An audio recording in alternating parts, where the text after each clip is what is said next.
Cuando decimos la expresión venga tu reino, eso no es un invento nuestro, eso fue algo que enseñó Jesús. Él dijo, ustedes orarán de esta manera. Vamos a buscar Mateo capítulo 6. Vamos a ir al versículo 9. Mateo capítulo 6, versículo 9.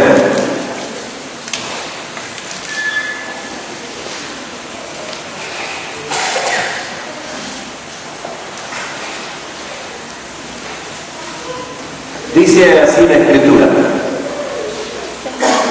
vosotros pues oraréis así: Padre nuestro que estás en los cielos, santificado sea tu nombre, venga a nosotros, venga tu reino, dice, hágase tu voluntad, como en el cielo, así también en la tierra.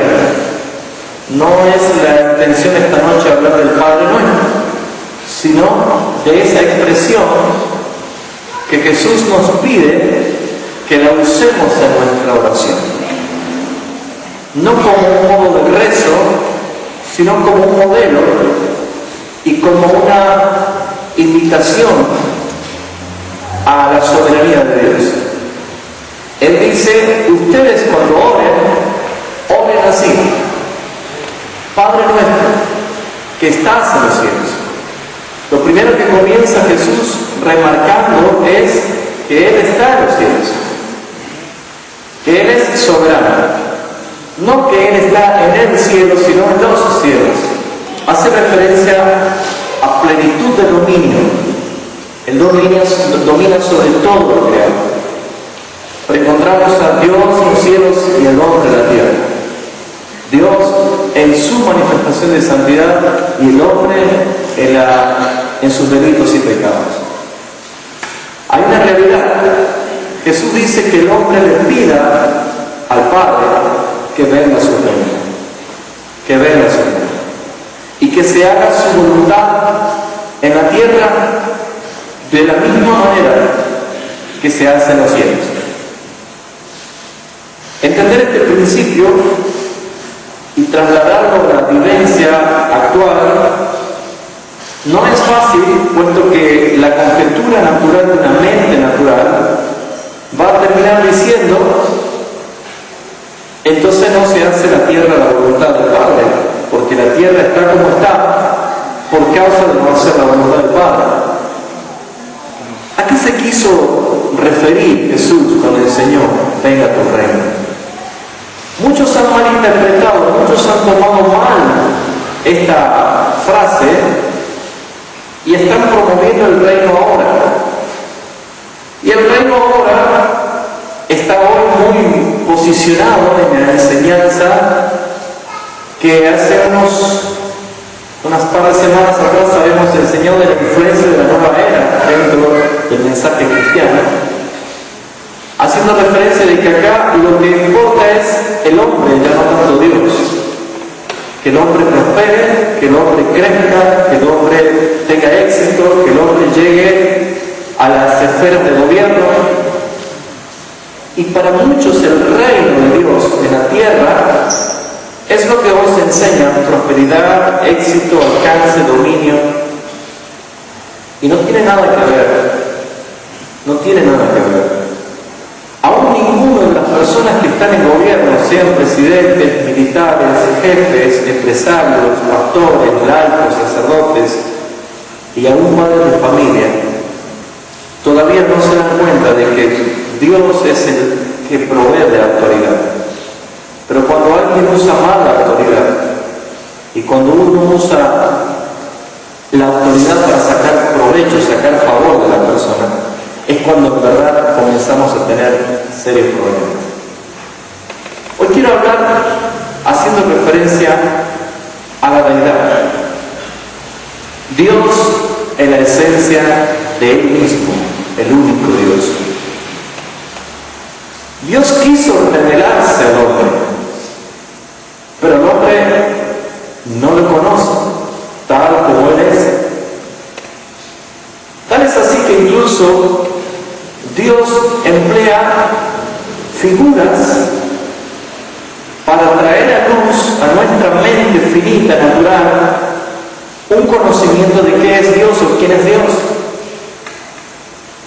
Para hablar del reino de Dios y el hombre pueda conocer la dimensión del gobierno de Dios, el hombre tenía que entender y conocer un reino terrenal. Si a usted le hablaran algo que no conoce, no va a entender de qué se le está hablando, pero si se le está hablando de algo que uno puede conocer, lo que va a hacer es identificar lo que ya conoce como una ilustración de lo que debo conocer. Cuando Jesús habla diciéndole a sus discípulos, ustedes díganle al Padre que está en los cielos, que venga su reino a la tierra y que se haga su voluntad en la tierra de la misma manera que se ejecutan los cielos. ¿Usted cree que habrá alguien que se pueda revelar a Dios en los cielos? Nadie. Lucifer no se reveló en los cielos. Lucifer se reveló en el santo monte de Dios, donde Dios lo puso. Y el santo monte de Dios, antes de Génesis 1, era toda la tierra. Allí están las piedras preciosas, a la tierra. Allí están todo lo que era el lugar donde él caminaba, la tierra. Pero después de la rebelión, que la tierra fue totalmente destruida, Dios ordenó, y la tierra, compuesta por el Señor en esos 7 días, hizo solamente un huerto en Edén, y allí puso al hombre. Pero no se pudo revelar ninguna rebelión en los cielos y en la presencia misma de Dios, porque nadie, absolutamente nadie, puede ir en contra de su soberana voluntad. ¿Qué quiso decir Jesús con venga tu reino? Satanás también tiene un reino, el reino de las tinieblas. Y si tuviéramos que conocer por las evidencias de este mundo, diríamos que se conoce más el reino de las tinieblas que el reino de Jesucristo. Se puede conocer más la intención que hay en el reino de las tinieblas y muy poco acerca del reino de Dios. Y cuando hablamos del reino de Dios es inevitable hablar del reino. Porque si hablamos de un reino tenemos que hablar de un rey. Y si hablamos de un rey tenemos que hablar de su dominio, de su territorio. Y cuando hablamos de territorio debemos hablar obviamente de los que habitan en el territorio. Porque un rey sin territorio y sin dominio que ejercer no podía ser rey. Satanás tiene un territorio, el mundo. Satanás ejerce dominio en el territorio, en el mundo. Las leyes del mundo son totalmente contrarias a las leyes de Jesucristo. Satanás tiene a sus esclavos y, como dice Ezequiel, jamás ha liberado a ninguno de ellos. Ninguno de nosotros hemos sido soltados por Satanás. Cristo nos arrebató del reino de las tinieblas. Cristo como autoridad es el que nos sacó del reino de las tinieblas. ¿Va entendiendo? Para poder hablar de la organización de un reino, debe haber un reino en la tierra para poder entender. Y esto el año pasado enseñamos acerca de que cuando hablamos de un reino debe haber un rey, debe haber territorio, debe haber dominio, debe haber súbditos, pero dentro de un reino hay leyes, hay mandamientos, hay estatutos, hay ordenanzas, hay decretos, hay constitución. Y cuando tomamos el paralelo de los reinos terrenales para tratar de sacar la figura de lo que Dios quiso revelarse o revelar, Dios tuvo que manifestar a través de las revelaciones que Él iba dando a través de los profetas palabras como que un reino va a venir, que un reino se va a manifestar, que un rey iba a nacer y ese rey iba a dominar sobre todas las cosas. Todo lo que los profetas podían entender profetizaban algo que el hombre podía entender. Porque hasta el día de hoy hablar de la segunda venida de Cristo para un mundo de que cuando sea el arrebatamiento nosotros nos llevó un ovni, ¿saben ustedes? Nos vamos en un plato volador según lo que va a decir la prensa. Y no va a entender porque ellos tienen oscuridad en su espíritu y no entienden lo que la palabra de Dios dice. Si hablamos de divinidad, si hablamos del Padre, vamos a empezar dentro de poco a aprender sobre los atributos de Dios. Y es muy importante, de acuerdo a lo que hablamos la semana pasada, que dentro de todos los atributos de Dios hay uno el que más resalta, no porque sea el más importante, sino que es el que más resalta de todos los atributos de Dios. ¿Se acuerda cuál era? Santo. Dios digo santo. Dios es santo. En la visión de Isaías, en el capítulo 6, envió los serafines que decían santo, santo, santo.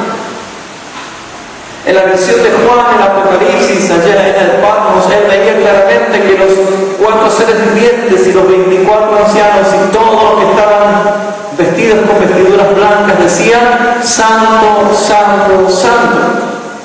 Resalta principalmente la santidad de Dios.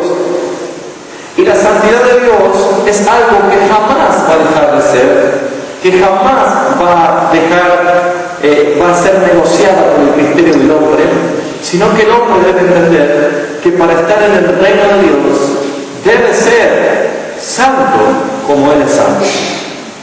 Estoy tratando de hacer una introducción para que vamos viendo qué significa venga tu reino.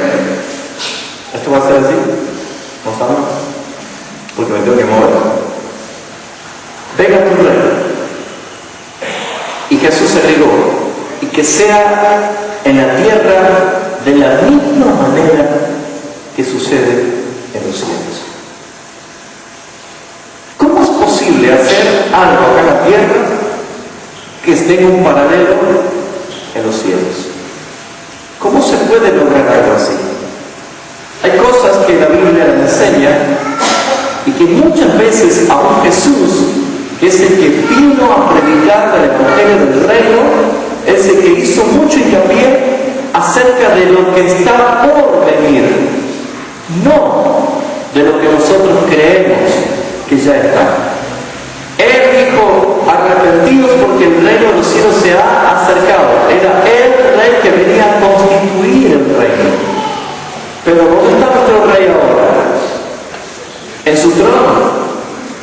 Y hasta que Él no vuelva a tomar dominio del reino que Él instituyó, todavía el reino no se ha manifestado. ¿Me están entendiendo? Necesito adoctrinar a usted sobre esto, hermano, porque hay muchas corrientes del reino ahora. Y eso es una corriente de engaño. El reino ahora sigue siendo el reino de las tinieblas, que se disfraza como ángel de luz y que va a mentir y va a llevar a la gente a cometer grandes errores de ofensa a Dios. Si tomemos la base de qué es esto, vamos a bajarnos desde la palabra reino de los cielos y vamos a comenzar a ver cómo se mueven en la tierra los hombres. Para esto lo primero que tenemos que entender, no va a andar, Para esto lo primero que tenemos que entender es lo siguiente, que el mundo ha sido creado ¿por quién? Por Cristo. Él es el que crea todas las cosas y las sustenta. En realidad lo que Él creó es la tierra, ¿sí? Pero lo que hizo el Señor en cuanto a esto es lo siguiente, y quiero que preste atención: poblar con un solo hombre la tierra, Adán. Y ese solo hombre tenía la orden y la bendición de llenar la tierra. Pero conocemos todos desde el Génesis que la iniquidad de ese hombre, por causa de la rebelión y de la desobediencia, lo único que ha acontecido era que cada hombre, cada ser humano que nacía en esta tierra, nacía contaminado y en la potencialidad del pecado, de tal manera que Dios versículo 5 del capítulo 6 de Génesis, dice que se arrepintió de haber hecho Dios al hombre de la tierra, porque vio que de continuo solamente era el mal, el pensamiento del hombre era el mal. Si podemos entender esta realidad, vamos a darnos cuenta de que apenas comenzó el hombre a tener, lo único que... Hola.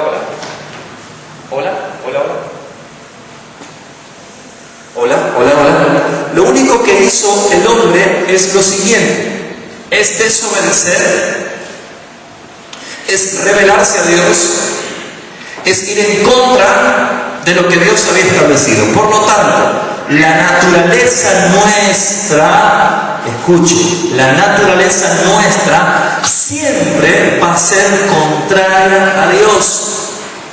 Pero Cristo vino para que usted tenga una naturaleza divina.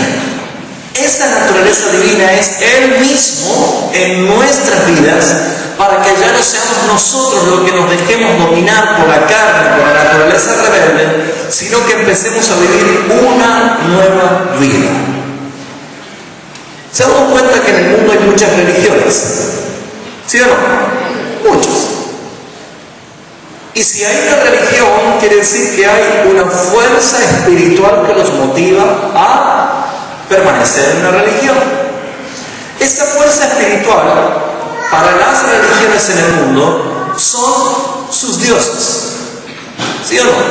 La Biblia no niega que las religiones adoran a sus dioses. Lo único que la Biblia niega es que existan. No existe dioses. No existe otro Dios. Pero el hombre está determinado a creer y a adorar a sus dioses. Dioses falsos, dioses paganos. Por eso es que Dios tuvo que determinar a través de uno de los mandamientos de ética moral, diciendo: no te tendrás dioses ajenos delante de mí, ni te postrarás, ni le adorarás. ¿Por qué Dios hace referencia a esto? Porque ya el hombre tiene inclinación de buscar un Dios. Ahora, ¿se habrá dado cuenta de que a través de la historia hay quienes adoran al Dios Sol? ¿Sí o no? A la diosa Luna, al dios Volcán, al dios del mar, al dios del trueno, ¿sí? Creo que se llama Zeus, el dios del trueno, Neptuno, el dios del mar. Y van a empezar a ver hasta que tenemos la Pachamama, que es la diosa tierra, y se hacen ciertos rituales. Ahora, todos los dioses falsos, pero dioses para el hombre, lo único que hacen es entregarle sacrificios y ofrendas de vidas humanas, de animales, de frutos de la tierra, de productos de la tierra. ¿Por qué lo hacen? ¿Porque buscan la salvación eterna? Ninguno de esos dioses falsos hablan de salvación. Para lo único que se ofrecen sacrificios y ofrendas es para calmarle la ira. ¿Sí o no? Van a echar ofrenda en el mar para que el mar no se enoje y los traiga. Van a echar ofrendas en la boca del volcán para que el volcán no haga su erupción y los mate. Van a echar en la tierra ofrendas para que la tierra no se abra y los traiga. Ustedes van a ver que todos los dioses reciben su honra y su ofrenda porque no quieren ser destruidos. O sea, a esos dioses le tienen miedo, temor y miedo.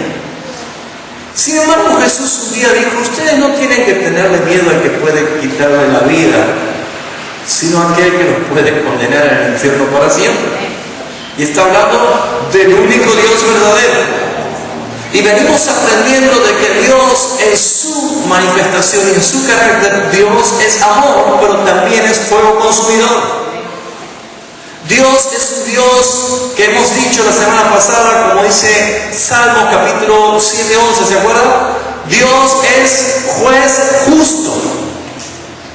y está todos los días airado, con ira contra los pecadores. Y habíamos dicho de que muchas veces se enseñó y se predicó diciendo de que Dios odia al pecado, pero ama al pecador. Y suena muy bonito, pero eso no dice la Biblia, eso no es bíblico. La Biblia dice que Dios solamente va a amar al arrepentido, pero con el pecador Dios tiene serio conflicto, porque el pecador es un practicante del pecado, es un esclavo del pecado, es un hombre, una mujer que no puede parar de pecar. ¿Y cuál es la evidencia de que al único Dios verdadero, a quien se debe honrar y a quien se debe temer? La gente que dice que le conoce no le honra ni le teme. Fue uno de los reproches que hizo Dios a través del profeta Malaquías, diciendo: si yo soy Señor, ¿dónde está mi honra? Si yo soy Señor, ¿dónde está mi honra?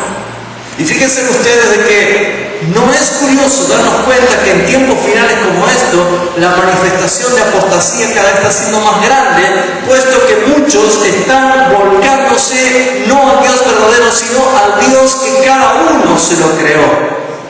El Dios a mi manera, el Dios que yo quiero hacer. ¿Qué significa venga tu reino? Yo voy a explicar algo, pero no voy a hablar de esto, ¿sí? Sino de algo que a usted le va a servir para entenderlo. Pero uno de los temas más engorrosos dentro de la iglesia cristiana siempre ha sido el tema de la ofrenda y del diezmo. Pero no se lo hace o se transforma en un comercio porque no se entiende acerca de lo que es el reino. Yo no voy a hablar de la ofrenda y del diezmo, pero necesito tocar eso para que usted entienda lo que es el reino de Dios. ¿Qué quiso decir Jesús? Que se haga en la tierra lo mismo que se hace en el cielo. ¿Qué quiso decir Jesús? En la tierra igual que en el cielo. ¿Qué quiso decir el Señor? Claramente el Señor manifestó a través de sus enseñanzas de que Él venía para darnos vida, y esa vida nos pueda trasladar a algo que estamos a punto de comenzar a vivir esa realidad. Una transformación. Esa transformación lleva implícita el arrebatamiento de la iglesia y el tratamiento profético que dice la Escritura de 7 años de gran tribulación en la tierra, luego la manifestación del reino milenial y por último la creación de cielos nuevos y tierras nuevas. ¿Para qué? Para que los que alcanzaron por la gracia y la misericordia del Señor puedan vivir esa dimensión del reino. Pero vamos a ver un poquito de qué se trata. ¿Por qué necesito tocar la vida de Abraham y Melquisedec? Porque poco se sabe de Melquisedec. ¿Cuántos nunca escucharon el nombre Melquisedec? De los que están acá, ¿cuántos nunca escucharon el nombre Melquisedec? Ajá. ¿Cuántos saben quién es Melquisedec? Ajá. ¿Cuántos no saben quién es Melquisedec? Muy bien. Tenemos una asamblea bastante dispersa. Vamos a entender entonces. Y como Melquisedec se lo relaciona con los diezmos, entonces como no quieren hablar de los diezmos, mejor no hablemos de Melquisedec. Y no es lo importante los diezmos, sino quién es Melquisedec y qué vino a ser Melquisedec. Porque el diezmo que Abraham le dio fue resultado de algo que sucedió. Por eso es que la gente no tiene conciencia de qué es lo que hace cuando diezma o cuando ofrenda.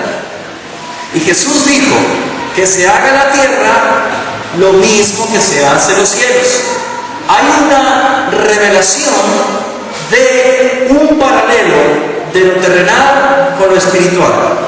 Pero como no se hace en la tierra como se hace en los cielos, todo lo que es referente a la expresión de la adoración y de la ofrenda sacrificial que busca el Padre, que no es el dinero, sino un corazón entregado al Señor, entendemos por qué muchos dicen, pero no conocen al Dios verdadero. Vamos a ir, por favor, a Génesis capítulo 14.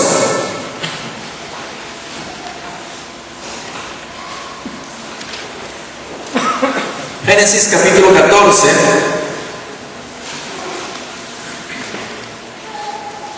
Voy a dejar que usted pueda leerlo todo el capítulo. Yo voy a tomar algunos versículos para poder enseñar. Voy a hacer un poquito de historia. Dios había llamado a Abraham.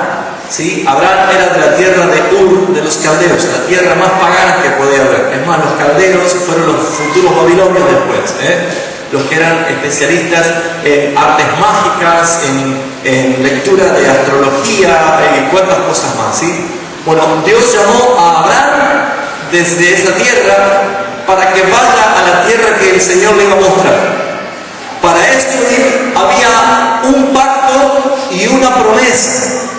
Ese Abraham no salió solo, sino que ya una vez le enseñamos lo que sucedió en el capítulo 12, de que Abraham había salido, pero había ido con Taré, su padre, había ido con Harán, el hermano de Abraham, había ido con Sara y había ido con el sobrino Lot. Pero resulta ser de que Abraham perdió mucho tiempo porque se quedaron en la tierra de Harán hasta que murió Taré. Y cuando enseñé esa vez había enseñado sobre el significado de los nombres, y Taré significa postergación, retraso y demora. Y Harán significa estancamiento, lugar seco, árido, infértil, estéril. Abraham, el que había recibido el llamamiento y la promesa, se estancó por años en un lugar seco. Ya algo nos quiere decir a nosotros. Cuando el Señor nos llama a obedecer y a llegar. Pero cuando nosotros no obedecemos como Él nos llama, por más que obedezcamos a medias, siempre vamos a estancarnos y siempre vamos a perder el tiempo.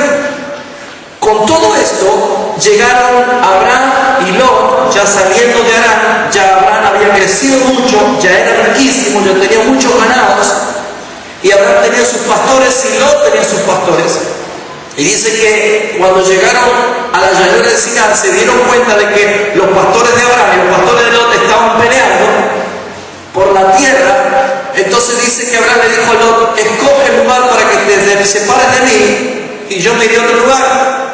Entonces dice que Lot vio la llanura de Sodoma y Gomorra, la llanura de Sinar, cerca de Sodoma y Gomorra, porque allí estaba Jordán, desbordaba y todo era fértil. Entonces Lot dijo: este es mi mejor momento para elegir un lugar fértil para que tengan pasto mis animales.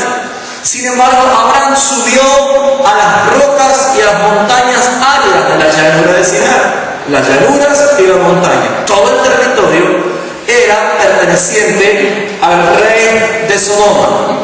En otras palabras, encontramos aquí nosotros que todo ese territorio era del rey de Sodoma.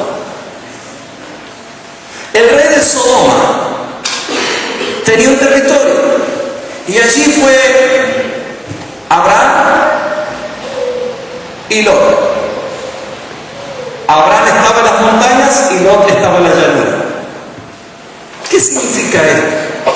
Vino un día 5 reyes y se llevaron cautivo a 4 reyes en una pelea, se lo dejo para que se lo lea usted, y se lo llevaron cautivo a Lot, al sobrino, con todo lo que había.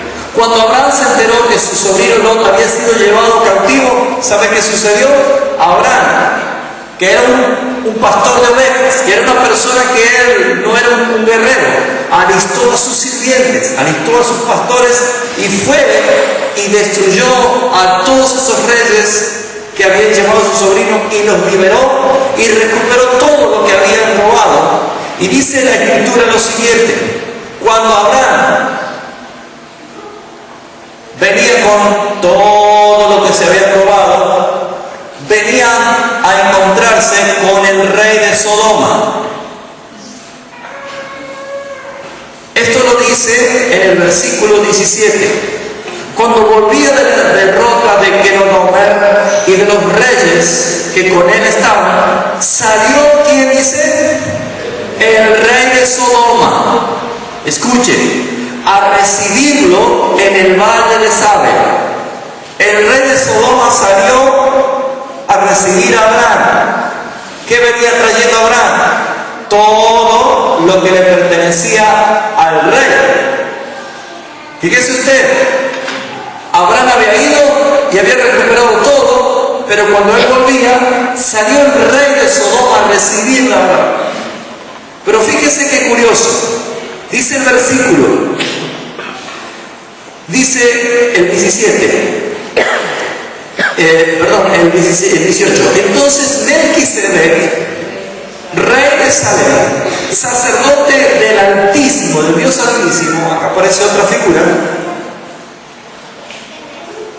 otro rey, aparece en el medio. Abraham iba para encontrarse con el rey de Sodoma, pero aparece el rey de Salem. Para los que están anotando, el nombre Melquisedec significa rey de justicia.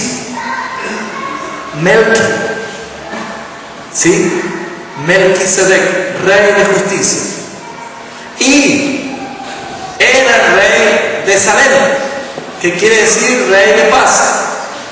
El nombre decía, él es rey de justicia, pero pertenecía al reino de Salem, rey de paz.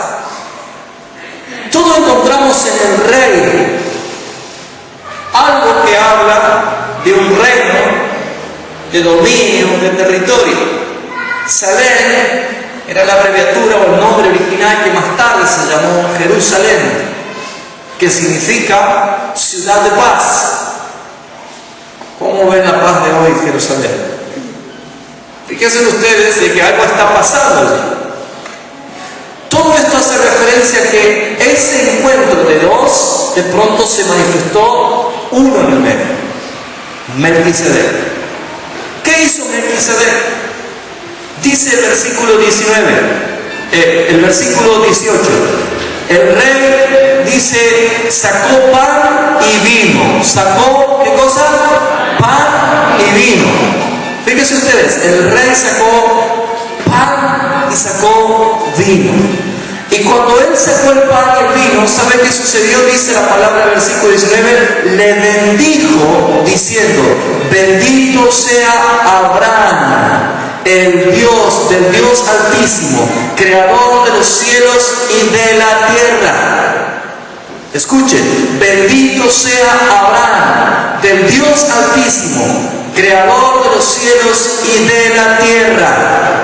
Y bendito sea el Dios Altísimo que entregó a tus enemigos en tu mano. ¿Qué sucedió aquí con el rey?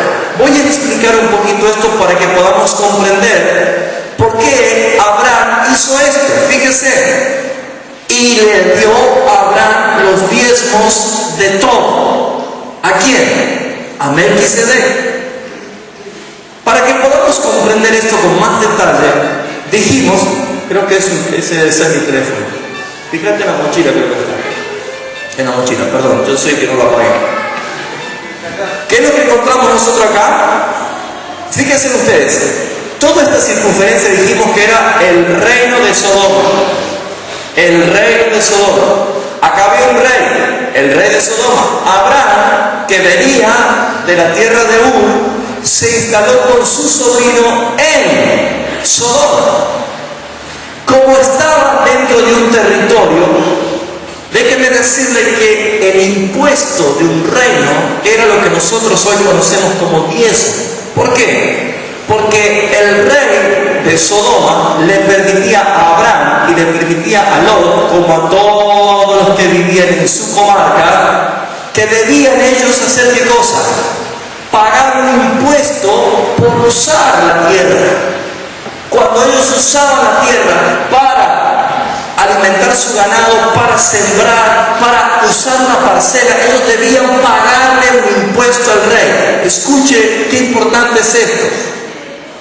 No es algo que lo inventó Abraham, no es algo que lo inventó Moisés. ¿Por qué Dios lo hace ley en Israel? ¿Y por qué Abraham lo hizo antes de la ley, 400 años antes de la ley? No se trata del dinero, sino se trata de atributos muy importantes de identidad de un reino. Por ejemplo, ¿cuántos de nosotros pagamos impuestos? ¿Tan poquitos? ¿Cuántos pagan impuestos? Muy bien. ¿A dónde paga usted los impuestos? Si usted vive en el municipio de San Miguel de Tucumán, usted tiene que pagar los impuestos municipales. ¿En dónde? En San Miguel de Tucumán.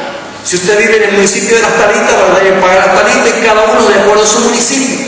Ahora fíjese usted, el impuesto es ¿por qué? Porque usted está con su territorio, con su casa, con su terreno, y no lo tiene flotando en el aire, lo tiene en una ciudad.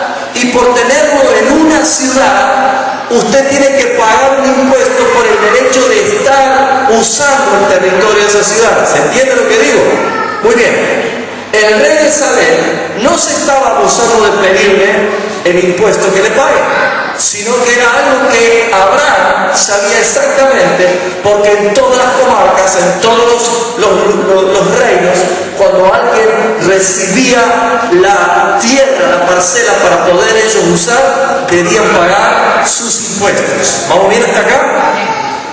Como esto es algo que estoy apelando a la historia, muchos no entienden por qué Jesús dijo: díganle al Padre que venga a su reino y que se haga la tierra lo mismo que se hace en los cielos. Como hay cosas que nosotros terrenalizamos y mundanalizamos, que son cosas que tienen que ver con la espiritualidad y con el reino venidero, muchos no han entendido, y como no entienden lo que es o quién es Melquisedec, directamente han abolido y han quitado una de las cosas o principios más importantes de la evidencia de un verdadero cristiano: es pagar el impuesto del reino de Dios. Y no lo entienden. ¿Qué sucedió?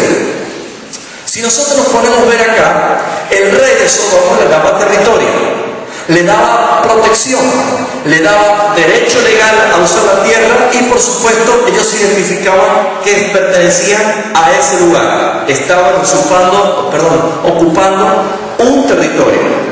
Si podemos entender esto, dice así la Escritura, que Abraham le dio los diezmos de todo. La pregunta es: ¿con qué salió Melquisedec al encuentro de Abraham? ¿Qué es lo que traía? ¿Qué será lo que hizo Melquisedec con Abraham allí? Abraham ya venía con un llamamiento.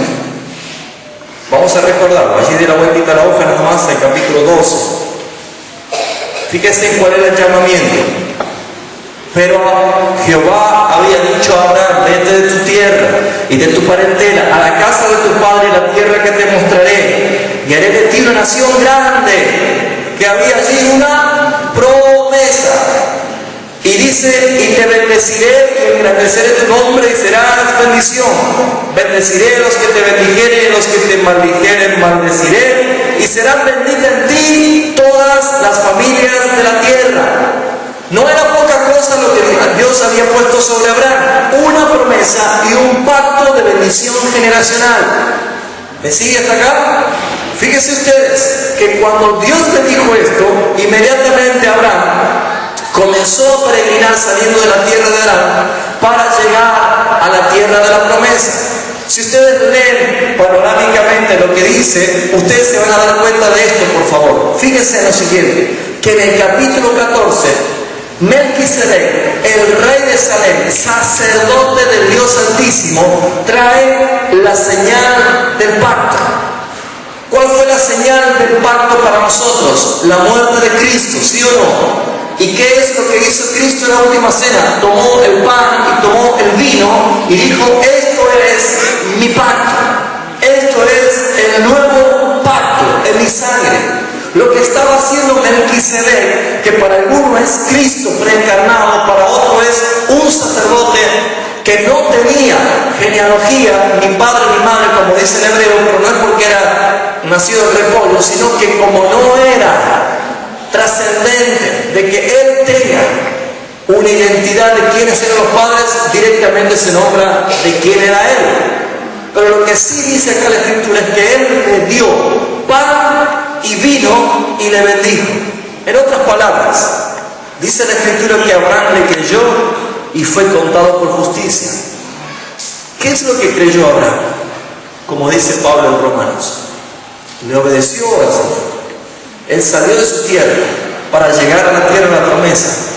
Pero lo que estaba haciendo Melquisedec acá, claramente, era compartir lo que para nosotros sería el pacto de la renovación, el pacto de la confirmación. Cuando Él le bendijo y le dijo: Abraham, Dios que ha entregado a tus enemigos en tus manos, Abraham entendió que no era Sodoma el lugar donde él tenía que estar, sino que se tenía que levantar y tenía que seguir camino, y ya no le correspondía pagar un impuesto al rey de Sodoma, porque él ya no se iba a quedar allí, sino que él comenzó, dice, a pagar los impuestos, le dio el diezmo de todo a Melquisedec, y el rey de Sodoma se dio cuenta, puesto que dice el versículo 21, entonces el rey de Sodoma le dijo a Abraham: dame las personas y toma para ti los bienes. Abraham había liberado a toda la gente que estaba cautiva y que era habitante de Sodoma, y el rey le dice: bueno, entonces, si ya te vas a ir, si ya has pagado tu impuesto para otro reino, te vas a ir, te identificas con otro reino, déjame las personas y toma tus bienes. Diezmar en este tiempo y ofrendar en este tiempo no es una obligación impuesta por la ley. Es la identidad de lo que se hace en la tierra, cómo se hace en los cielos, cuánto yo entiendo quién es mi cobertura, quién es el que me da derecho legal a usar lo que está por venir. ¿Me está entendiendo? Ese territorio que Abraham ocupaba, una parcela, debía pagarlo al rey de Sodoma. Pero resulta ser que cuando él vuelve con todo lo que tenía, acá hay algo que yo puedo entender, que el rey de Sodoma, el rey de Salem, Melquisedec, le trajo las buenas noticias. ¿De qué? De un reino. Estas son una de las primeras revelaciones del reino que encontramos en la Escritura, del reino de Dios. Acá no lo nombra, pero ¿qué dice así? Fíjese, apareció, versículo 18, Melquisedec, rey de Salem, sacerdote del Dios Altísimo. Sacerdote del Dios Altísimo. Esa expresión del Dios Altísimo está hablando ya de un reino diferente. Y Abraham pertenecía a ese reino. Tal es así que más tarde Dios terminó destruyendo Sodoma y Gomorra. ¿Me está entendiendo lo que digo? Si podemos ver nosotros en la Escritura, me gustaría que vamos a Lucas capítulo 12.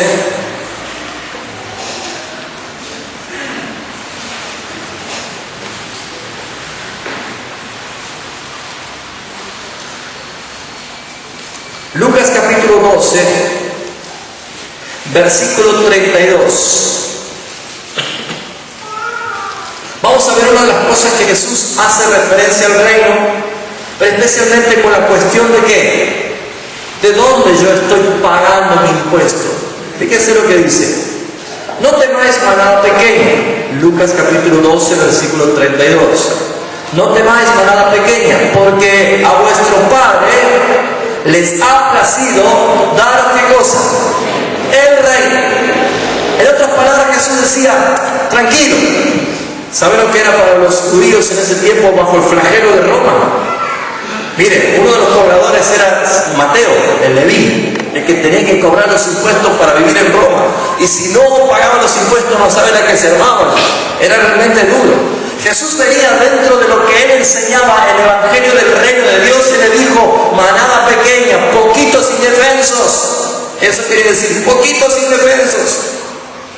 No se ponga mal, porque a vuestro Padre les ha agradado, les ha placido, en su voluntad ha querido ¿qué cosa? Darles el reino. ¿Aquí? No. Cuando se manifiesta el reino, cuando venga su reino, cuando el rey reine literalmente sobre la tierra. Y saben, hermanos, le dice, al Padre le ha placido darle el reino. Quiere decir, el Padre ha determinado que en su reino hay lugar para ustedes.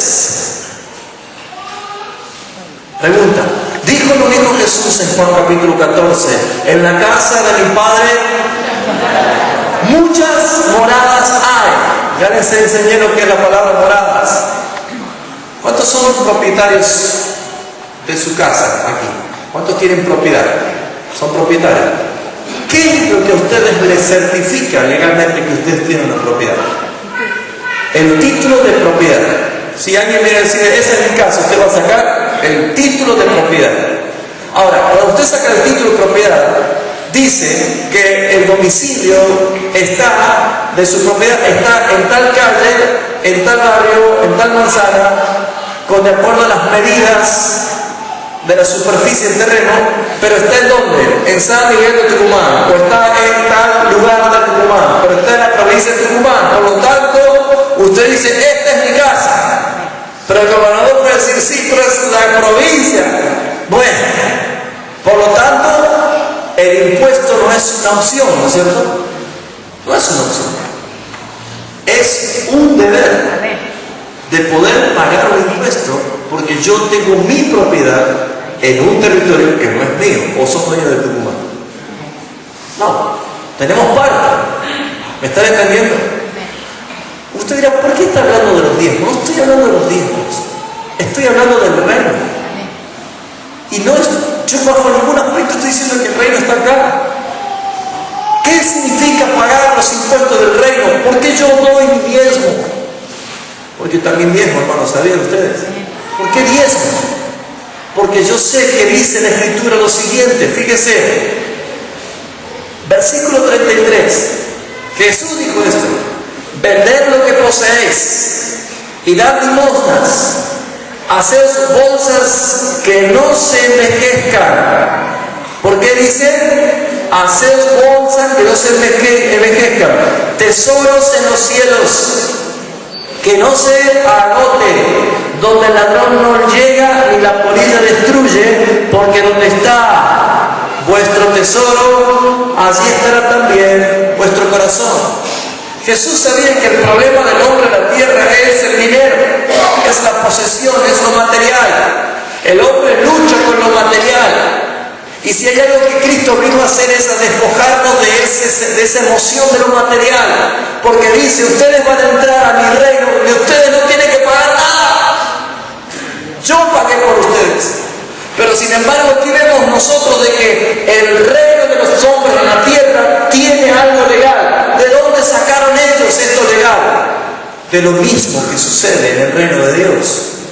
Hay muchas personas que dicen, bueno, pero no existe en el Nuevo Testamento nada sobre el diezmo, porque no entienden la historia de la monarquía y cómo se lleva a cabo justamente el plan de Dios establecido.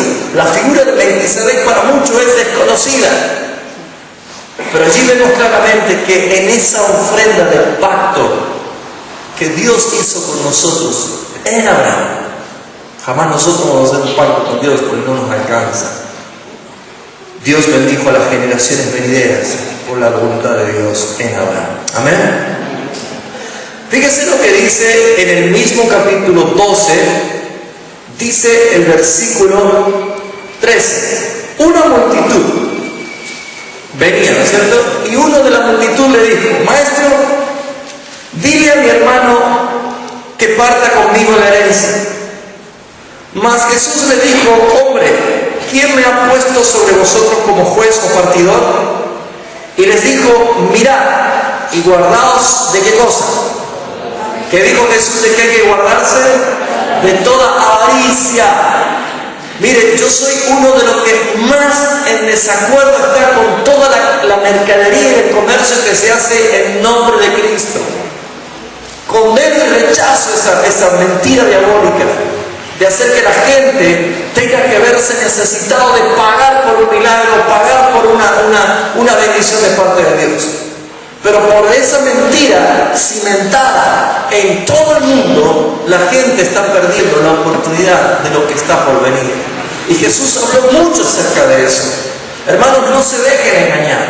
Si hay algo puro para los hijos de Dios, verdaderamente es ser agradecidos con aquel que nos dio todo. Y una de las cosas que Jesús dice es: tengan cuidado, guárdense de toda avaricia, porque la vida del hombre no consiste en la abundancia de los bienes que posee.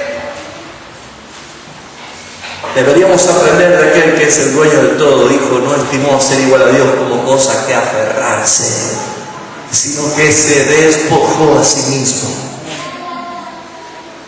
Y no le estoy hablando a usted de dinero, estoy hablando de lo que muchas veces el corazón hace su asiento.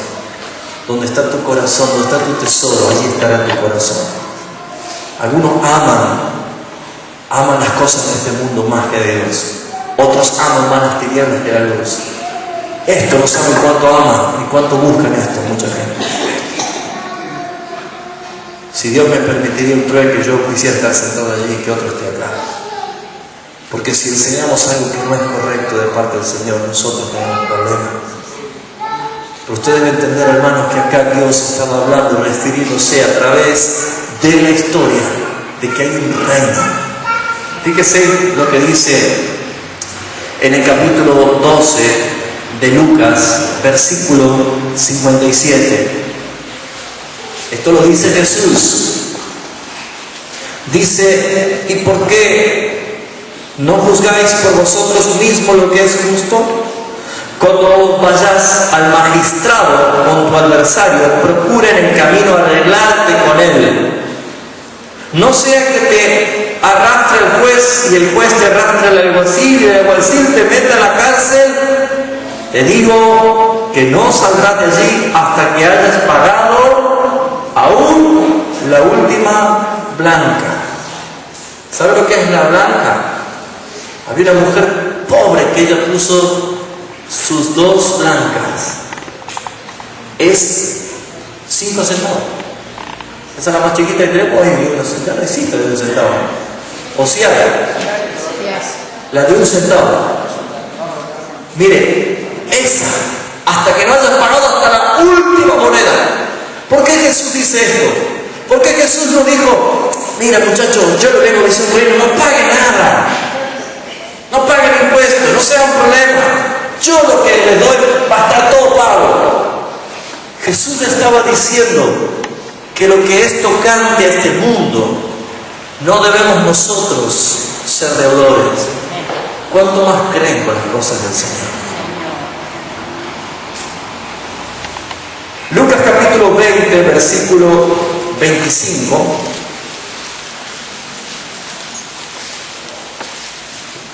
Es Jesús el que continúa hablando. Lucas capítulo 20, versículo 25. Vamos a leerlo desde el 19, ¿sí? Para que vean ustedes de qué se trata. Lucas 19, 19. Procuraban los principales sacerdotes y los escribas echarle mano en aquella hora, porque comprendieron que contra ellos había dicho esta parábola. Pero temieron al pueblo y acechándole, enviaron espías que simulasen justos a fin de sorprenderle en alguna palabra para entregarle, ¿qué cosa dice? Entregarle poder y autoridad al gobernador. ¿Contra quién querían demandar? Contra el gobernador. Y le preguntaron diciendo: Maestro, sabemos que dices y enseñas rectamente y que no haces acepción de personas, sino que enseñas el camino de Dios con verdad. Mira la pregunta: ¿nos es lícito dar tributo al César o no? Ese tributo al César es pagar impuestos. Mas él, comprendiendo la astucia de ellos, les dijo: ¿por qué me tentáis? Mostradme la moneda. Le pasaron la moneda. ¿Y qué dijo allí? ¿De quién es la imagen de la inscripción y la inscripción? Respondieron y dijeron: del César. Entonces le dijo: pues, dad al César lo que es del César. Díganle usted lo que sigue. ¿Qué es de Dios?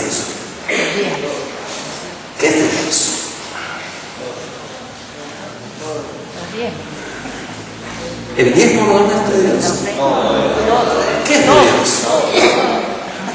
Salmo 24:1 dice: de Jehová es la tierra y su plenitud, el mundo y los que en él habitan. Todo lo que existe de él. Sin embargo, todo lo que es de él, Dios en su misericordia manifestó en Melquisedec con Abraham de que el diezmo era suficiente. Abraham lo hizo con amor y no con obligación. Vuelvo a hacer hincapié. No estoy hablando del diezmo en usted. A los que congregan en el ministerio fe se habrán dado cuenta que los sobres son en blancos, que no hay número, que no hay ficha. Yo a usted no lo ficho si trabaja o no trabaja.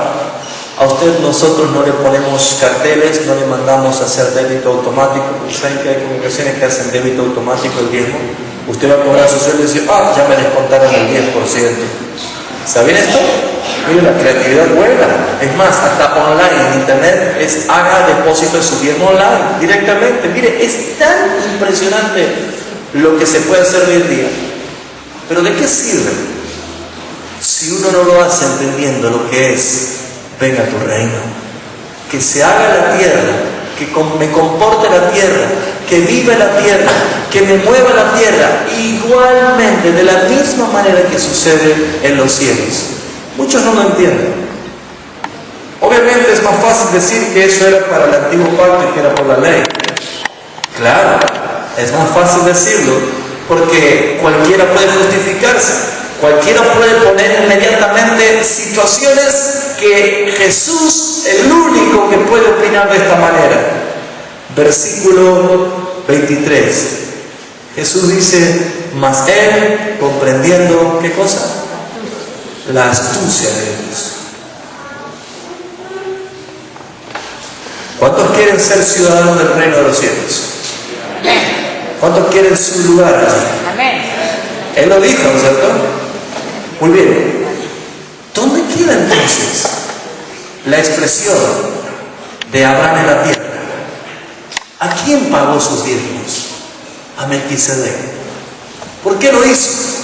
Porque Abraham, inmediatamente después de haber comido el pan y haber tomado el vino, habiendo sido él mismo bendecido por Melquisedec, que era sacerdote del Altísimo, que venía de parte del Altísimo, Abraham dijo: yo no voy a quedarme en Sodoma, ya voy a empezar a pagar mi diezmo en lo que es mi lugar. Para aquellos que les gusta leer la palabra y escudriñar, lo pueden ver en Génesis, que cuando Abraham llegó a la tierra prometida, llegó a Canaán. ¿Sabe que Abraham llegó a Canaán? ¿Y sabe qué dijo Abraham cuando estaba en Canaán? Yo estaba en la tierra de la promesa, soy extranjero y peregrino. Gloria a Dios. Mire, algunos hacen esto, negocian con Dios. Fíjese, vamos a ver si esto es así. Algunos negocian con Dios. Acompáñenme a Génesis capítulo 28. Vamos a ver un intento de negociar con Dios. Este hombre necesitaba todavía ser transformado, ¿no? Después ya no lo hizo más. No negoció con Dios. Pero Génesis capítulo 28, este hombre que todavía se llamaba Jacob, que era engañador, suplantador del hermano, hasta que Dios le cambió la identidad y pasó a ser Israel, el príncipe de paz. Dice que cuando Dios había llamado a Jacob y Dios se le apareció en Betel, ¿se acuerdan que él puso de almohada una piedra? ¿Sí? Y soñó y vio una escalera al cielo abierto, ángeles que subían y bajaban. Tremenda visión que él tuvo, ¿no? Y él mismo se despertó diciendo: esto no es otra cosa más que casa de Dios y puerta del cielo. Él sabía que Dios le había mostrado qué cosa: el reino. ¿Usted qué haría si en una visión ve desde la puerta de su casa una escalera hasta el reino, y allá en el reino la gloria de Dios, y empieza a ver ángeles que suben y bajan y al Señor allí? ¿Usted dónde pondrá su mirada? ¿En lo que le muestra el Señor o en el country de las yungas que quiere vivir ahí? Bueno, Jacob tuvo esa visión. Por eso dice que Dios es Dios de Abraham, de Isaac y de Jacob. Dios tuvo un trato con Isaac de tal manera que Isaac reivindicó el pacto, la promesa que venía con el Señor, y él continuó. Pero acá le tocaba ahora a Jacob. Pero Jacob aún no se había enfrentado con el Señor. No había sido convertido. No había sido transformado de Jacob a Israel. Todavía tenía una característica. Dice el versículo 18. Génesis 28, 18. Y se levantó Jacob de mañana y tomó la piedra que había puesto de cabecera y la alzó por señal y derramó aceite encima de ella y llamó el nombre de aquel lugar Betel, aunque Luz era el nombre de la ciudad primero. E hizo Jacob voto. Voto es algo voluntario. No hizo un pacto Jacob. Muchos usan esto para decir, no, pero Jacob pactó con Dios. No, no. Hizo un voto. Él se comprometió voluntariamente. E hizo Jacob voto diciendo, si fuere Dios conmigo, escuchen, si fuere Dios conmigo y me guardare en este viaje en que voy, y me diere pan para comer y vestido para vestir, y si, ¿qué más dice? Si volviere en paz a la casa de mi padre, Jehová será mi Dios, será mi Dios, será. Si Él hace esto para conmigo, Él será mi Dios. Y esta piedra que he puesto por señal será casa de Dios. Y todo lo que me dieres, de todo lo que me dieres, de todo lo que me dieres, el diezmo apartaré para ti. Estaba interesado el muchacho. Sirve ese diezmo. Porque él quería todo acá. Y el diezmo que muchos hoy dicen, yo te doy si me das, yo te pago si me das, no es para acá, hermanos. El diezmo no es para acá. Y tampoco hay una cuenta corriente que va para el reino de los cielos. Dios no necesita el dinero. Dios necesita saber con qué reino te identificas. ¿Con el del reino de Sodoma o con el reino de los cielos? ¿Están entendiendo esto? Cuando Jesús dijo, venga tu reino, es todo. Gobierno, leyes, estatutos, decretos, mandamientos, incluso economía del reino. ¿Me escuchó? Y como esa parte es la que, reprendo al diablo. No se trata de eso, hermanos. Acá vemos nosotros que Jacob aún no había sido transformado. No había luchado con el ángel.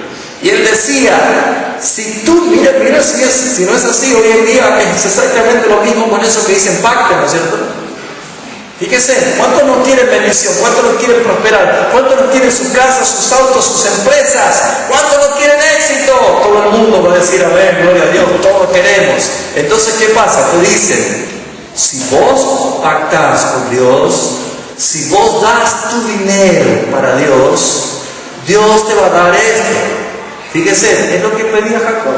Si fueres conmigo y me guardares en este viaje, y me dieres pan para comer y vestido para vestir, y si volviere en paz a la casa de mi padre, entonces Jehová será mi Dios. ¿No es al revés? ¿No debería ser al revés?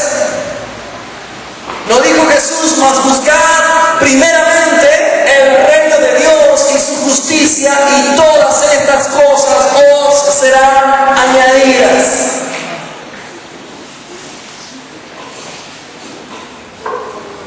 Jesús dijo, den al César,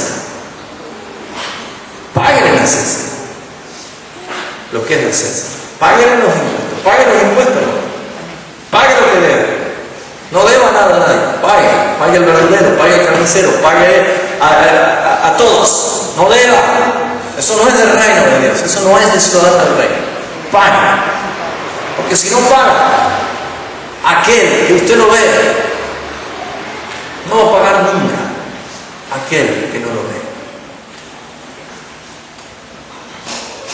Yo sé que usted está pensando, dice, termino hablando del bien. No estoy hablando del bien. No los voy a tratar de ladrones, como muchos dicen. No los voy a tratar así. Ustedes son hijos de Dios. Israel fue tratado como ladrón porque ellos tenían una ley, porque ni siquiera así lo hacían. Pero mi consejo es que usted empiece a tener identidad en el reino que se va a manifestar pronto. ¿Por qué? Porque en el reino del Señor lo que hay es santidad. ¿Y sabe qué es lo que ensucia la vida de una persona? El amor al dinero. El apóstol Santiago dijo: el amor al dinero es la raíz de todos los males. Vamos a ir a Romanos capítulo 3. Miren, ponga sus dos deditos así. Así, miren así. Ponga los deditos así y haga esto. Miren. Pasamos a otro tema.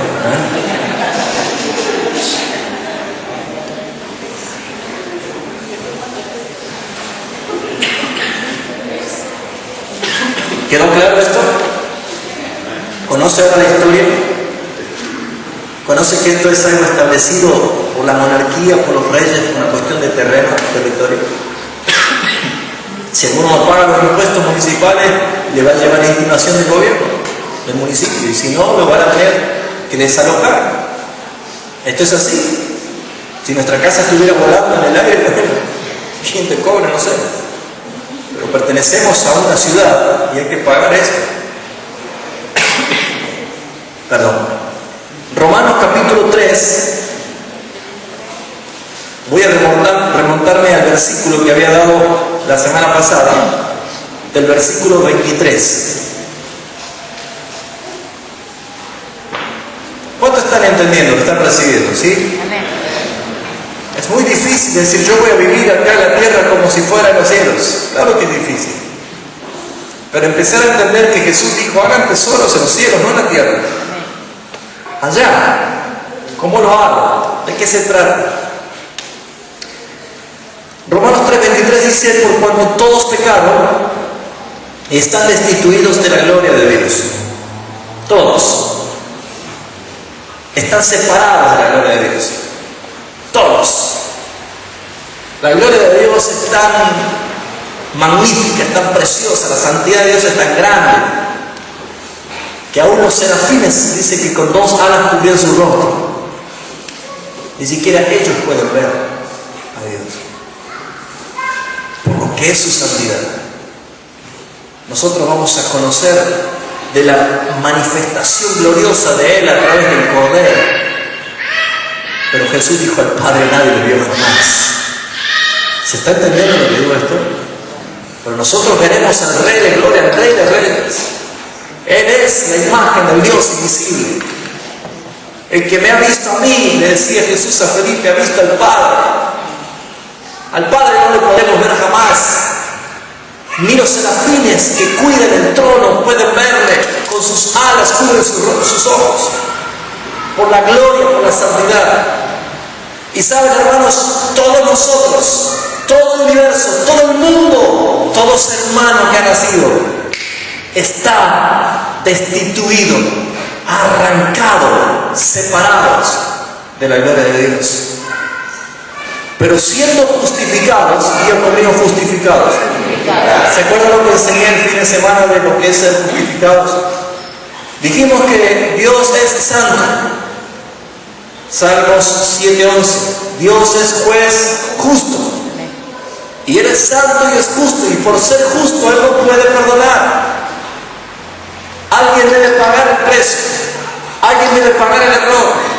Y eso no es otra cosa más que entender el sacrificio de la propiciación de Cristo. Cristo es el que fue escogido por el Padre para morir, porque el sacrificio de Él nos permite a nosotros ser justificados. Entonces el tribunal va a decir: fuiste justificado porque otro pagó tu deuda.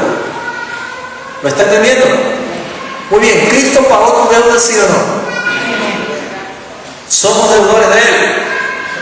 ¿Sí o no? Porque Él pagó todas mis deudas y por medio de su obra expiatoria fuimos reconciliados con el Padre. Ahora, ¿yo voy a tener delante del Padre la misma conducta cuando era impío? No, porque cuando uno es justificado, comienza el proceso de la santificación. Cuando uno es justificado, comienza a tener el proceso de la santificación. Y ser santo es ser ¿qué cosa? Apartado. ¿Sí o no? Bien conmigo, ser santo es ser apartado. ¿De qué somos apartados? Dígalo fuerte, ¿de qué somos apartados? Del mal. ¿De qué somos apartados? Dígalo fuerte. Del pecado. Bueno, no somos apartados del pecado. Somos apartados de la ira de Dios. Pablo dice que el pecado está en mí. Y hasta que no me muera, el pecado va a estar en mis miembros, ¿sí o no? Yo no me puedo apartar del pecado. Ser santo es ser apartado de la ira de Dios. ¿Por qué? Porque cuando yo soy justificado, el Padre me ve a mí santo. Y porque soy santo quiere decir estoy apartado de la ira de Dios que se va a manifestar. Lo único que usted y yo esperamos es la transformación, que el día que se toque la trompeta, este cuerpo corrupto que está manchado por el pecado, y el pecado, la ley del pecado está en mí, será transformado en un cuerpo incorruptible, santo como Él es. Pero ser santo es ser apartado de la ira de Dios. Como dice Pablo, hemos sido apartados para no vivir la ira de Dios. Y si hemos sido apartados de la ira de Dios, yo no puedo pecar, porque si yo peco cuando soy apartado, se llama transgresión. Entonces todo esto hace referencia que cuando yo estoy pagando mi impuesto del reino de Dios, yo me estoy identificando en la tierra como un ciudadano del reino de los cielos. Mi manera de vivir, mi manera de hablar, mi manera de pensar, mi manera de ser padre, de ser esposo, de ser un cristiano, es como la del reino de Dios. ¿Se da cuenta que pagar el diezmo no salva a nadie? Usted puede ser muy fiel a los diezmos, pero su vida habla de que usted sigue perteneciendo al reino de las tinieblas. Cuando usted diezme y lo haga de corazón y lo haga entendiendo, sepa que usted va a diezmar al Señor diciéndole: yo me identifico, como lo hizo Abraham, con tu reino. En el reino de Dios, cuando se establezca la tierra, cuando venga el rey a reinar, ¿saben quiénes son los que van a reinar? Apocalipsis 3:21. Al que venciere, le daré que se siente conmigo en mi trono. Pero no es a todos, al que venciere. ¿A dónde hay que vencer? ¿En la batalla final de Armagedón? ¿En el cielo? ¿A dónde hay que vencer? Aquí en la tierra. ¿Qué es lo que hay que vencer? Todo lo que es contrario al reino de Dios. Todo lo que es contrario al reino de Dios. Cuando a mí hay hermanos me preguntan: ¿es lícito diezmar en el nuevo pacto? Fíjense qué pregunta. Muchos toman referencia de que dice: en la Biblia no hay ningún versículo que diga que hay que diezmar en el Nuevo Testamento. Hermanos míos, cuando alguien desconoce que el reino de Dios se habló antes, en el antiguo pacto, en el antiguo pacto. Creo que cuando Gonzalo enseñó acerca de Cristo de Génesis y Apocalipsis, no sé si alguien estuvo ese día, ¿estuvo ahí o no? ¿Se acuerdan que habló cuando comenzó a revelarse el reino por primera vez? Fue allí con Abraham. ¿Me entienden? Pero el anciano cuando enseñó habló de una palabra que muchos la usan hoy para decirse otro, ¿no? ¿Cuál es esa palabrita? ¿Se acuerdan? ¿Ah? Dalo. ¿Se acuerdan de Dalo? ¿Lo conocen a Dalo? ¿Qué era Dalo? Da lo mismo. ¿Sabe que da lo nuestro el reino de los cielos? No hay da lo mismo. Tibios, no hay tibios, no hay grises. ¿Y saben por qué se estableció? Mire, imagínense, si yo tengo que dar mi diezmo y digo, Señor, pero he ganado 100 pesos, tengo que dar 10 pesos, ¿saben lo que son 10 pesos para mí? Dice la Escritura que Abraham era riquísimo. Y aparte, venía con todo el botín que se había llevado de todas las habitantes de Sodoma y Gomorra. Claro, el rey de Sodoma habrá quedado llorando. Pero no es el dinero lo que ve Dios. Dios no necesita dinero de nadie. Dios necesita saber con quién te identificas. Porque Cristo, cuando vino a este mundo, Él no dio el diezmo al Padre. Él dio todo. Ustedes no me quitan la vida a mí. Yo la estoy entregando. Yo la entrego por amor. Ser justificado significa ser apartado. Apartado para Dios, pero apartado de la ira de Dios. Y cuando uno está justificado en la tierra, la parte que más le duele al hombre, ya no le va a doler al Hijo de Dios.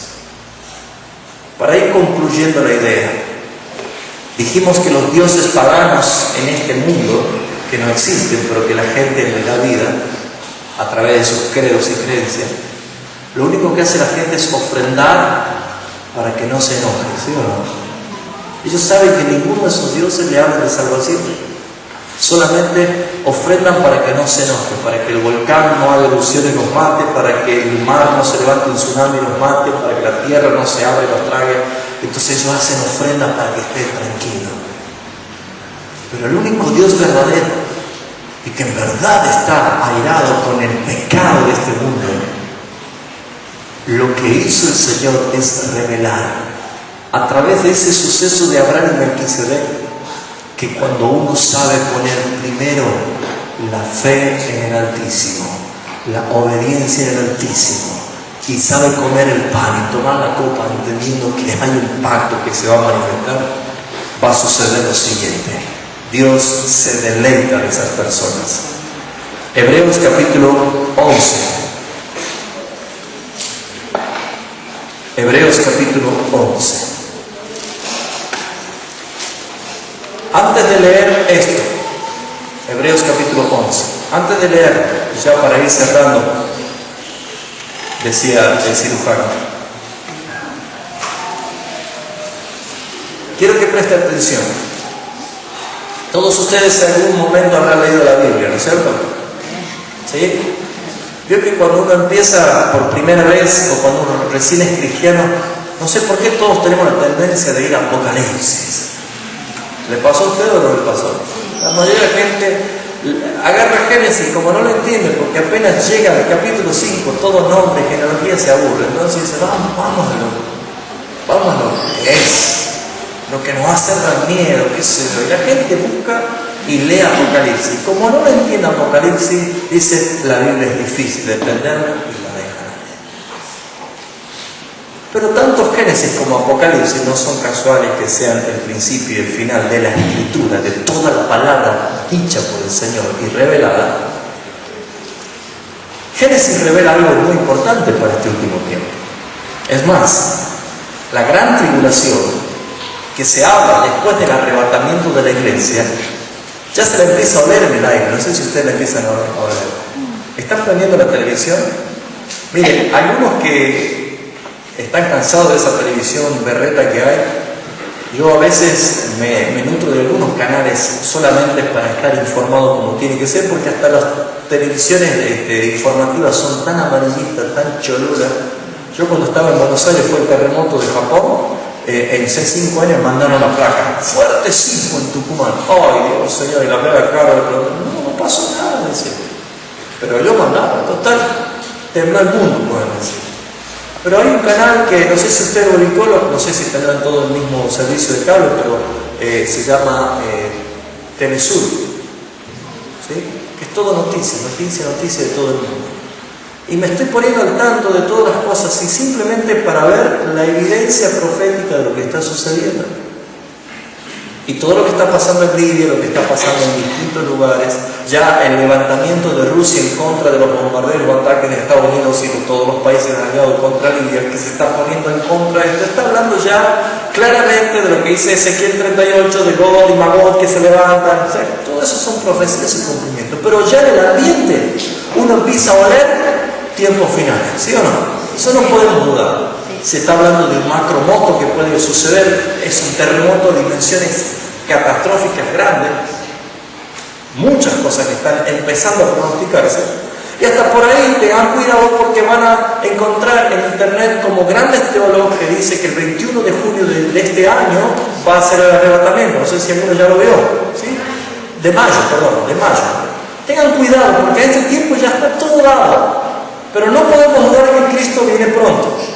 Pero lo que dice la palabra, que la más dura de las manifestaciones del anticristo y la bestia va a ser la famosa marca que la bestia va a poner.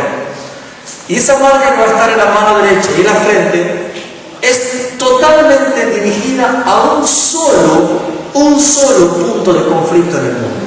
Que no va a ser ni la religión, ni los credos, ni la política, va a ser únicamente la economía, ¿sí o no? Porque si no tenés la marca no podés ni comprar, ni vender, no existís. Por eso es que todo lo que se está dando en este momento, cómo se va encaminando, es por un problema económico. Dios no se equivoca para tratar la parte más dura que a nosotros nos cuesta, la parte económica, porque cuando uno no quiere deshacerse de lo económico y atesora para sí cosas que se van a corromper, no se dan cuenta que están cayendo en un error de conocimiento bíblico y que pueden terminar complicando hasta su eternidad. El que ama el tesoro de este mundo, el que ama el tesoro de este mundo no es otra cosa más que amar su propia desgracia. Por eso dice la Escritura que nosotros debemos poner los ojos en Jesús. Termino. Hebreos capítulo 11, que usted lo conoce allí como esa galería de los hombres y mujeres de la fe, dice así la Escritura. Fíjense lo que dice el versículo 13.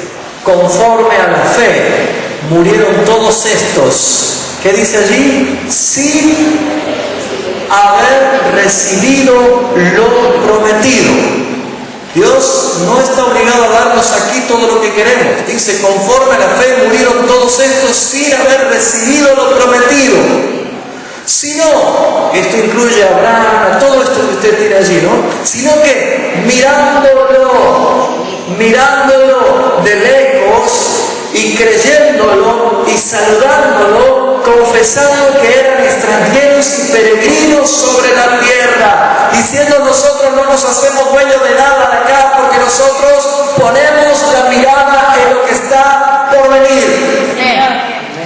Y dice, porque lo que estos dicen, no son todos, estos, dan claramente a entender que buscan una patria, un gobierno, un reino. Esto no se conforma con lo más precioso de los reinos que puede ver en el mundo, porque por más que sea lo más excelente, siempre que esté en este mundo va a pertenecer al reino de las tinieblas. Ellos dicen que miraron claramente y dieron a entender que buscaban una patria, pues si hubiesen estado pensando en aquellas de donde salieron, ciertamente tenían tiempo de volver, pero anhelaban una mejor. Esto es una celestial. Por lo cual Dios no se avergüenza de llamarse Dios de ellos. Y les ha preparado una ciudad. Diga conmigo, yo tengo un territorio. ¿A dónde va a pagar su impuesto usted? Ojo, no estoy manipulando para que usted venga y me dé los diezmos a mí. Por favor, si usted piensa así, no me contamine con su dinero, porque no es eso lo que necesitamos. Nosotros vivimos por la providencia de Dios y jamás nos hizo falta. Es más, a veces comenté de forma congregacional de los muy poquitos que son fieles con los diezmos. Un pastor en la calle una vez me paró delante de mi hija y me dijo que yo era un ladrón porque le robaba el diezmo a todos ustedes. A veces es duro cargar con estas situaciones, pero déjeme decirle que cuando uno mira las cosas espirituales primero, uno no vive del dinero, vive de la providencia. Y la providencia es incalculable el valor que tiene. Amado hermano, le estoy enseñando a usted que cuando uno debe proclamar que el reino de Dios se manifiesta acá en la tierra como se hace en los cielos, en la voluntad del Padre, Jesús demostró al vivir en esta tierra que todo lo que se hacía acá repercutía allá. Entonces, amado hermano, yo le enseño a usted que como hay algo que el Padre ha preparado y que estamos tan pronto a empezar a vivir en esa dimensión, nunca se olvide que un día el Señor va a llamar y va a decir: lo que yo te di, quiero lo que te di más la ganancia. ¿Se acuerdan de esa parábola? ¿Se acuerdan que tenía miedo y enterró las 2 monedas y dijo: ¿dónde está mi dinero?, dijo Jesús. Usted tiene que ver la parábola. Y hablaba del dinero. Y a los que habían producido fielmente, el Señor le dijo: bien, buen siervo fiel. Para que usted pueda entenderlo, mientras usted no diezma en el reino de Dios, sigue desdiezmando al rey de Sodoma y Gomorra. Le guste o no le guste, porque el diezmo que no lo consagra para el Señor, usted se está llenando cada vez más de deuda con Él. ¿Queda claro que no estoy hablando del dinero? ¿Queda claro? No necesito manipularle. Vuelvo a decirle por aquellos hermanos que están llegando por hace poquito, ni siquiera tenemos lista de miembros. No lo tenemos, porque creo que la iglesia es una sola, y la iglesia es de Él, y los miembros son de Él, y las ovejas son de Él. No necesitamos fichar a nadie. Los que vienen es porque el Señor nos trae, los que se van es porque el Señor quiere que se vayan. Y mientras estén, yo tengo que enseñarle conforme a la palabra de Dios.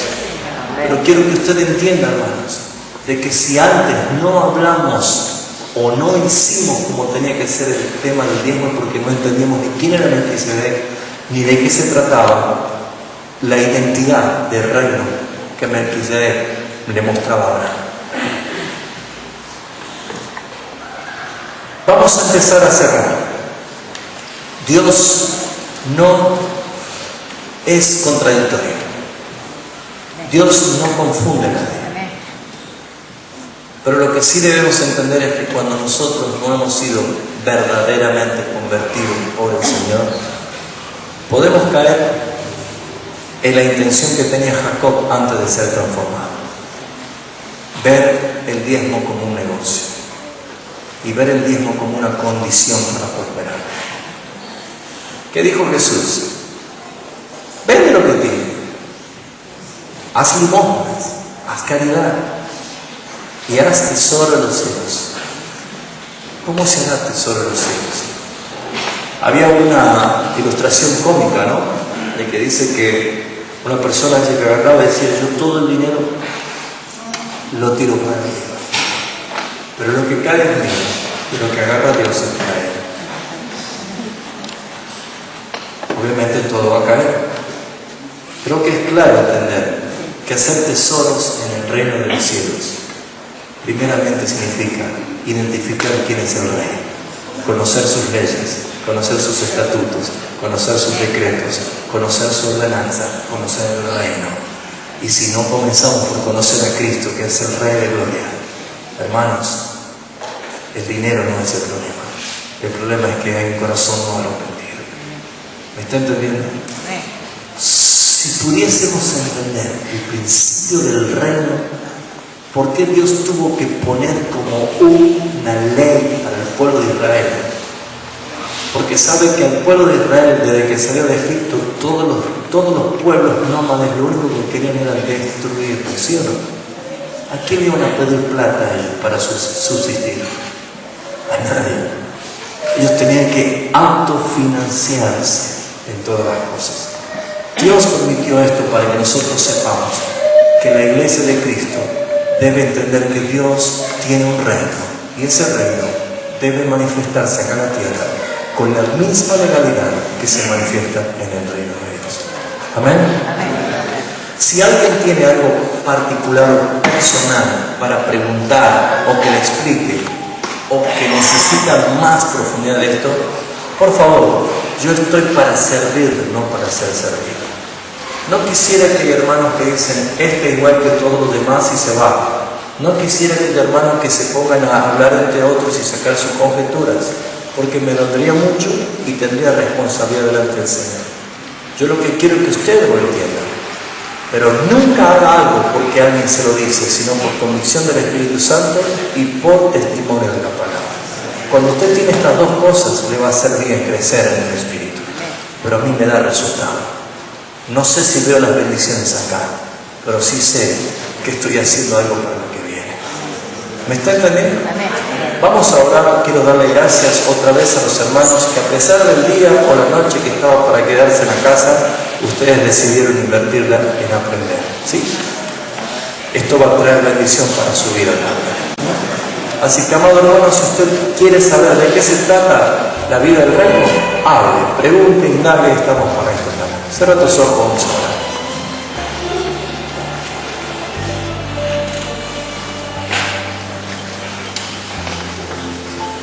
Queremos darte gracias, Padre Celestial, por tu misericordia, por tu bondad, por tu amor, por tu justicia. Perdónanos, Señor.